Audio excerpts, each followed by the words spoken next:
Hello बच्चों, कैसे हैं आप सब लोग। इसमें हम लोग क्वेश्चन नंबर 6 सॉल्व करेंगे, एक्सरसाइज 8.2 का।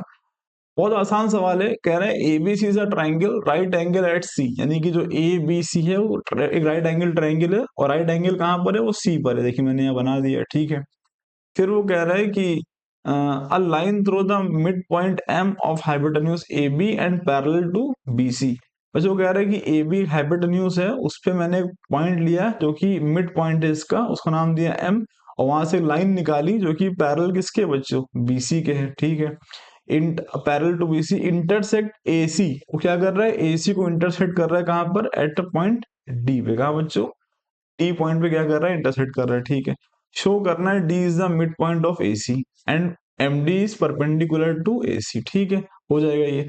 इस हमको प्रूव करना है। देखिए पहला कैसे करेंगे, कह रहे हैं D is the mid point of AC, यानी कि डी जो है एसी का क्या है, मिड पॉइंट है। तो आप लिख दो डायरेक्टली, क्या पहले वाले का बच्चों आंसर क्या लिख दो, लिख दो सॉल्यूशन में जो फर्स्ट पार्ट है, तो आप लिख देना क्या, कि आप डायरेक्ट लिखना क्या, D is the mid point, D is the mid point of AC. बच्चों रीजन क्या, according to mid point theorem, क्योंकि मिड पॉइंट थ्योरम क्या होता है कि एक अगर मिड पॉइंट है और इसके पैरेलल निकला है, तो जहां पर वो मीट करेगा वो भी उसका क्या होगा, मिड पॉइंट होगा। तो ये इसका क्या है, कन्वर्स है किसका, मिड पॉइंट थ्योरम का। लिख देना क्या बच्चों, कि converse of mid point theorem. Okay, आप लिखना पूरा मिड पॉइंट थ्योरम। तो पहला पार्ट तो बहुत आसान था, ठीक है, क्योंकि मिड पॉइंट थ्योरम ही कहता है। ओके, तो पहला पार्ट हो गया, ठीक है, इसको हटाते हैं यहाँ से। दूसरा करते हैं, देखें जरा वो क्या कह रहा है। दूसरा कह रहा है कि जो एम डी है, एम डी कहाँ पर है, देखिए जरा, M D is perpendicular to A C, यानी एम डी क्या है बच्चों, ए सी के क्या है, परपेंडिकुलर है। आपको प्रूफ करना है कि ये एंगल कितना होगा, 90 प्रूफ करना है। क्या करना है इसको, 90। कैसे करेंगे, देखिए बहुत आसान है। देखिए अब ये बताइए बच्चों कि आप देखो कि ये एमडी इसके पैरेलल है कि नहीं। हाँ है, एमडी पैरेलल टू बीसी है, ठीक है। जो एसी है वो ट्रांसवर्सल लाइन है कि नहीं, तो आप कहोगे हाँ ट्रांसवर्सल लाइन है इस पे। तो हम कह सकते हैं बच्चों कि आप देखो, इसको देखो, ये वाला एंगल को देखो और इसको देखो, इन दोनों का सम बच्चों कितना होगा, 180 डिग्री होगा। क्यों, क्योंकि ये क्या है, ये को इंटीरियर एंगल है। क्या है ये, को इंटीरियर एंगल। तो आप क्या लिखो बच्चों, अब इसको नाम दे दो क्या, अभी दे दो इसको एंगल 1 और इसको बोल दो 2, और लिख दो बच्चों क्या, कि एंगल 1 प्लस एंगल 2 बराबर कितना, 180 डिग्री। ओके, रीजन बच्चों क्या, को इंटीरियर एंगल, क्या, को इंटीरियर एंगल, ठीक है। ये हो गया।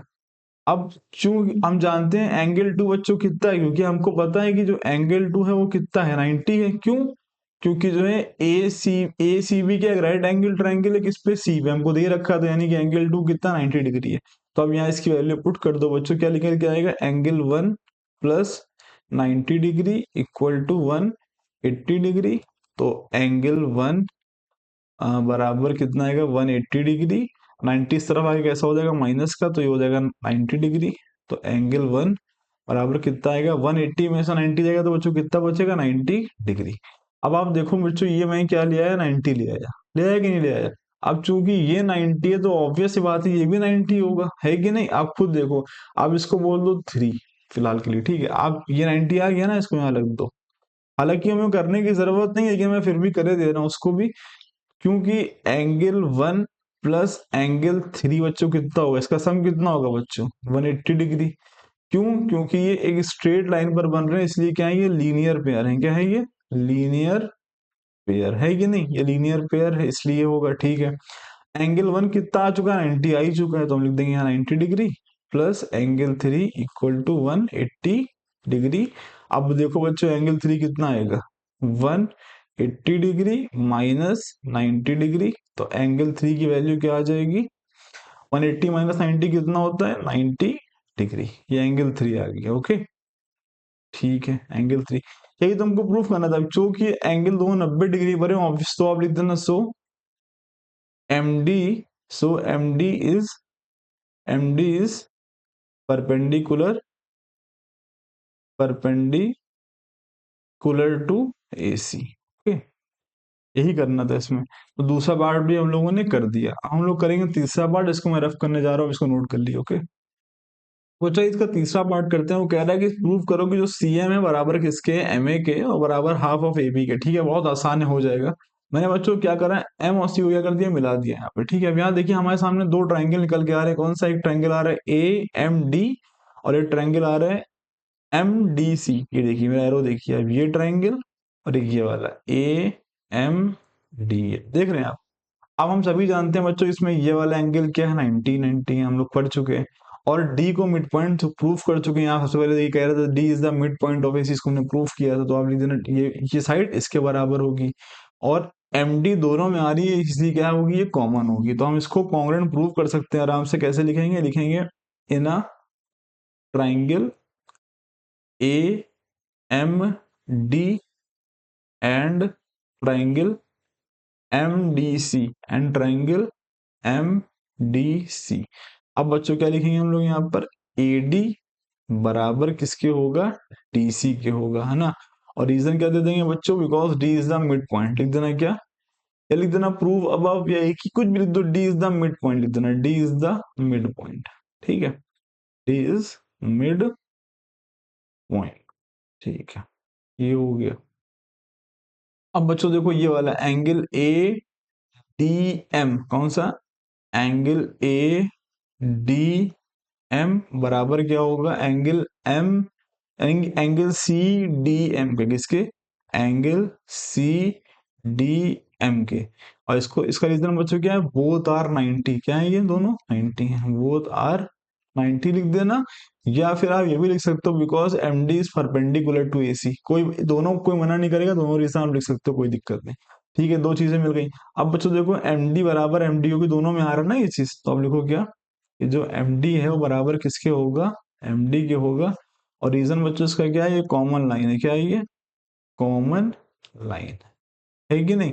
अब तीन चीजें मिल गई तो ट्राइंगल आपस में क्या है, कॉन्ग्रुएंट है, लिख देना। So triangle A, so triangle A M D, so triangle A M D is congruent to triangle M D C, is congruent triangle M D C. और बच्चों रीजन क्या, देखो जरा सा, हाँ दो साइडों के बीच में एंगल फंस रहा है, तो क्या लगेगा यहाँ पर, साइड एंगल साइड।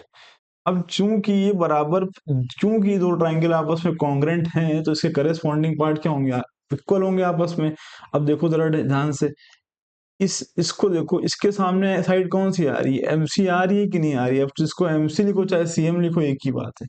अब यहाँ करो इसको, ओके, आप लिखो सीएम बराबर किसके होगा बच्चों, सीएम बराबर, ये एंगल बराबर इसके है। सीएम किसके, सीएम के सामने साइड कौन सी आ रही है, एएम आ रही है। तो आप लिखो एएम लिखो चाहे एमए लिखो, एक ही बात है, तो आप एमए लिख दो। ये हो गया। अब बच्चों एमए क्या है, चूंकि एम क्या है, मिड पॉइंट है, तो एमए को हम लिख सकते हैं half of A B. Obvious सी बात है, क्योंकि मान लो ये पूरी अगर 10 है तो ये 5 होगी, है ना, और ये भी 5 होगी। तो हम लिख सकते हैं इस, ये 5 क्या होगी, इस पूरे की आधी है कि नहीं। तो हम लिख सकते हैं कि जो एम ए है वो हाफ ऑफ ए बी है। क्या है बच्चों, हाफ ऑफ ए बी भी है वो। तो ये चीज हमें, और आप रीजन क्या कह देना बच्चों, सीपी सी टी, क्या सीपी सी टी, यानी कि ये हमने ऐसा क्यों बोला, क्योंकि ये करस्पॉन्डिंग पार्ट है किसके, एक कॉन्ग्रुएंट ट्राइंगल के। तो इसलिए हमने ऐसा लिखा है उसके। आप देखो ढंग से जरा, यही चीज हमको क्या करना था, इसमें प्रूफ करना था। ये देखो, ठीक है। तो मैं उम्मीद करता हूँ आपको समझ में आया होगा। अगर आपको समझ में आया हो तो वीडियो को लाइक करें, चैनल को सब्सक्राइब करें। मिलते हैं हम लोग अगली वीडियो में, तब तक के लिए थैंक यू।